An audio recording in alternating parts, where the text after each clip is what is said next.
This is Optimal Living Daily, episode 694.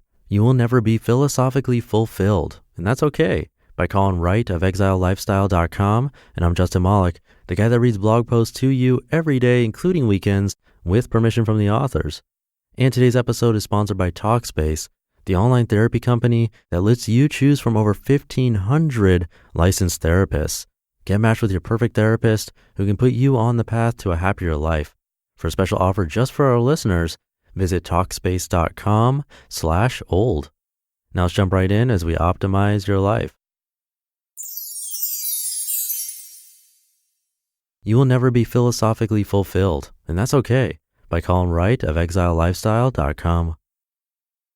Walking the walk.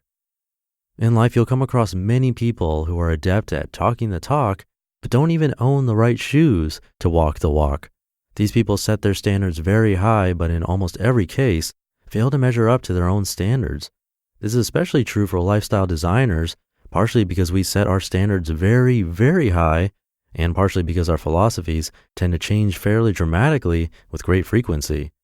I personally can remember very clearly a dozen or so major parallax shifts after which my life seemed fundamentally different and I saw the world through completely different eyes. What others say. I know I'm not alone in this too. The other day I asked the folks following me on Twitter, do you live your philosophy? Some replies included, JD Bentley from Wage Slave Rebel said, I'm trying to, number 1, finish developing my philosophy, and number 2, implement it. Mike Wilson from the Health Freak blog concurred. Nate D from The Way That You Wander said, I do the best I can. My philosophy is still being formed, I guess. Carlos Misali from Owlspark said, I try, but even we fail at our own philosophy sometimes. We're that imperfect. Stephanie Yoder from 20-something Travel said, I try very hard to every single day. Crystal Silver of the aptly named crystalsilver.com said, headed in that direction, working the plan, some final steps are forthcoming. Nathan House from This Is Where I'm At said, good question, it's a mixed bag. My hope is to live life a little more purposefully. Sometimes that happens, sometimes not. As you can see from this sampling of ambitious respondents, very few people, especially of the lifestyle design subgenre, believe that they are at the top of their game philosophically. And this is a good thing, because despite the semi-guru stance that most of us are forced to take on certain issues, in reality, we're just as confused and alone in the dark as anyone else. We just tend to write about it more and use more lists. Can it be done? I can't help but wonder if it's even possible for someone to reach full philosophical fulfillment and to not be full of shit. Many people claim this stature, but I think anyone who claims to have reached it has most likely hit a plateau, a philosophical block. If you take a look at some of the great philosophers of the past, Nietzsche, Kant, Freud, Beauvoir, they all have some really extraordinary ideas, but many of their masterworks cease to be fully relevant with the passing of time. To me, this indicates that even though they were at the top of their game in their own day, if their remarkable ideas could degrade so quickly, how can they possibly be considered complete? This is not to say that there isn't anything of value in their work, the opposite actually, but as a final philosophy to rule all philosophies, none of their ideas measure up. I obviously can't know this for sure, but I would imagine that most of them continued pondering and scribbling away until their dying breath, fully aware of the impending obsolescence of their life's work, and unable to seal all the gaps and paint over the plaster. What's the point? Which brings me to my next point. If any philosophy is doomed to be perpetually incomplete, why even indulge in them at all? I can't answer for everyone, but for me it's a matter of determining my personal morality and purpose. Ever since I dropped religion in my mid-teens, I felt an overwhelming sense of responsibility. Before, I had the comforting warmth of set rules and regulations which I could follow, and if I did so, I would suffer few negative consequences, or the story was told. After that insulation was pulled away, however, I was forced to really take stock and figure out what made sense to me. How I would treat my fellow human beings, how I would address the unknown, how I would operate in the business world, how I would treat the planet, and on and on and on. It's a lot to think about. The more I learn about the world and the people in it, though, the more I feel the need to refine the notions I've already come up with, and with each clarification, I feel better about what I know. In the real world. As time goes on, I'm making more of an effort to turn my philosophies into practical applications because I figure that knowing something seems right is fine and dandy, but actually doing something about it is better.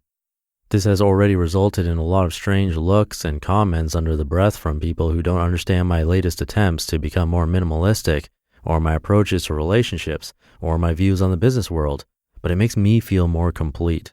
So even knowing there is no end to the journey, I feel like making a difference in my own way is a sort of biological imperative, in that if my ideas are passed on and are able to reproduce and evolve over time, they will be like my children, and my time here will have been worth more than its intrinsic value. It's up to you to determine the purpose of your philosophical journey, but look at the bright side. Since it's your philosophy, whatever you come up with, you're right.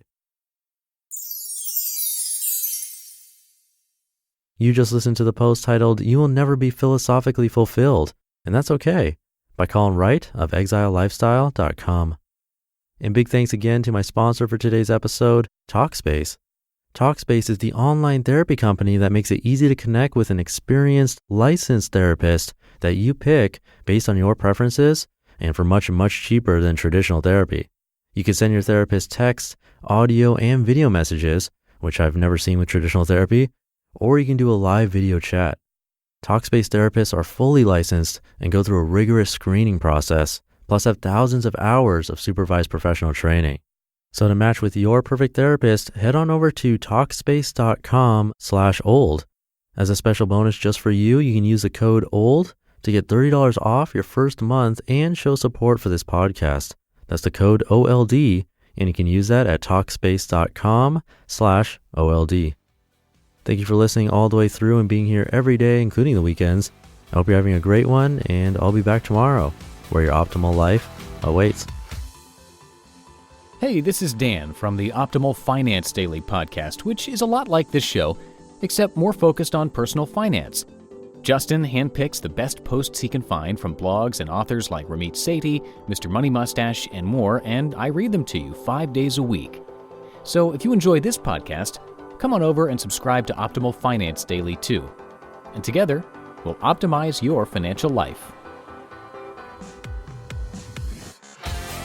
You've been listening to Optimal Living Daily. Be sure to hit the subscribe button to stay up to date on each new episode, and head to oldpodcast.com. That's OLDpodcast.com for a free gift, as well as more actionable tips and resources to help you maximize your potential. Thanks for joining us, and remember, your optimal life awaits.